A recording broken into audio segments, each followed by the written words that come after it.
नमस्कार, राधिकाज रेसिपीमध्ये तुम्हा सर्वांचं अगदी मनापासून स्वागत आहे। आजच्या व्हिडिओमध्ये एकदम झणझणीत असा राजमा मसाला तयार करणार आहोत। तर त्यासाठी काय काय साहित्य लागणार आहे ते आता बघूया। तर पूर्वी तुम्ही जर आपल्या चॅनलवरती नवीन असाल तर व्हिडिओला लाईक आणि चॅनलला सबस्क्राइब करायला विसरू नका। चला तर रेसिपीला सुरुवात करूया।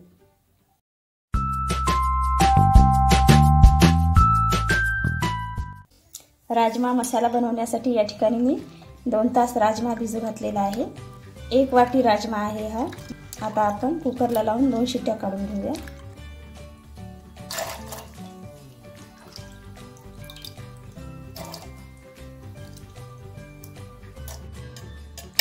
बघू शकता आपला राजमा एकदम छान शिजलेला आहे। आपल्याला राजमा मसाल्यासाठी 1 कट केलेला टोमॅटो लागणार आहे आणि 1 कट केलेला कांदा, थोडासा लसूण, 5-6 पाकळ्या लसणाच्या। आता आपण हे फ्राय करून घेऊया सर्व साहित्य।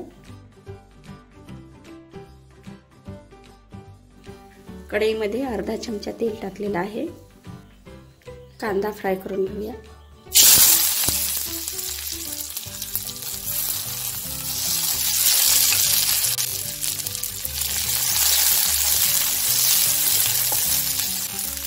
कांदा ब्राऊन झाला की लगेच आपल्याला टोमॅटो टाकून घ्यायचा आहे।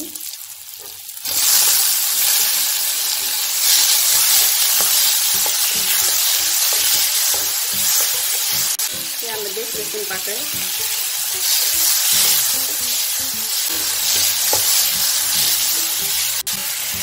थोडासा आपल्याला खडा मसाला टाकून घ्यायचा आहे।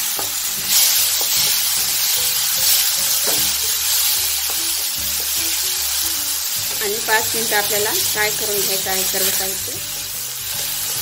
आपलं सर्व साहित्य चांगल्या प्रकारे फ्राय झालेलं आहे। आता आपण ग्रेव्ही तयार करून घेऊया। बघा आपली ग्रेव्ही तयार झालेली आहे। पहिल्यांदा आपण तेलामध्ये फ्राय करूया।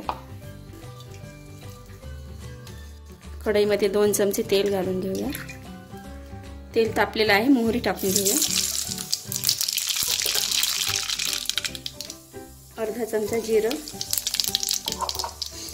आता आपण प्युरी केलेली टाकून घेऊया।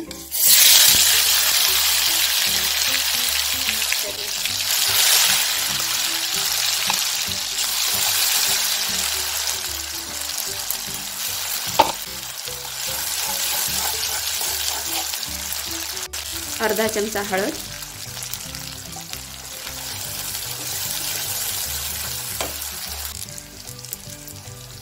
एक चमचा लाल तिखट,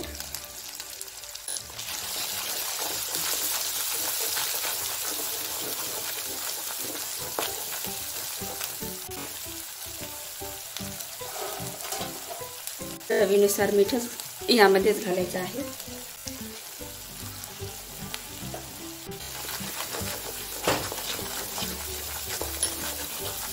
चांगल्या प्रकारे फ्राय करून घ्यायचं आहे।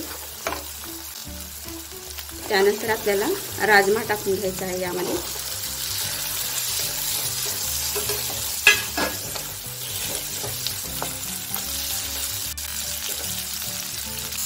त्यानंतर यामध्ये क्रश केलेली कसुरी मेथी,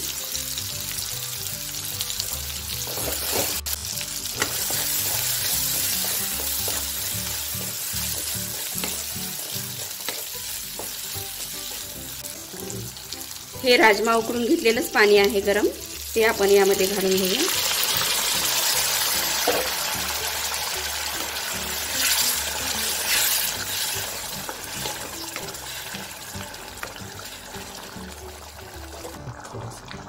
यामध्ये थोडासा गरम मसाला,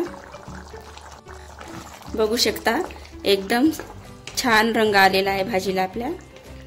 एकदम झणझणीत आणि स्वादिष्ट अशी आपली राजमा मसाला तयार झालेला आहे। आता आपण 5 मिनिटं छान प्रकारे शिजवून घेऊया। बघा अशा प्रकारे आपला झणझणीत असा राजमा मसाला तयार झालेला आहे।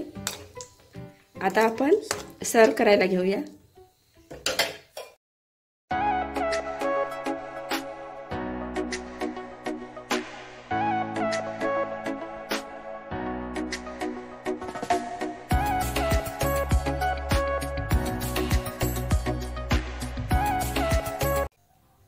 आपला एकदम झणझणीत असा राजमा मसाला तयार झालेला आहे। व्हिडिओ आवडला असेल तर व्हिडिओला लाईक आणि चॅनलला सबस्क्राईब करायला विसरू नका। धन्यवाद।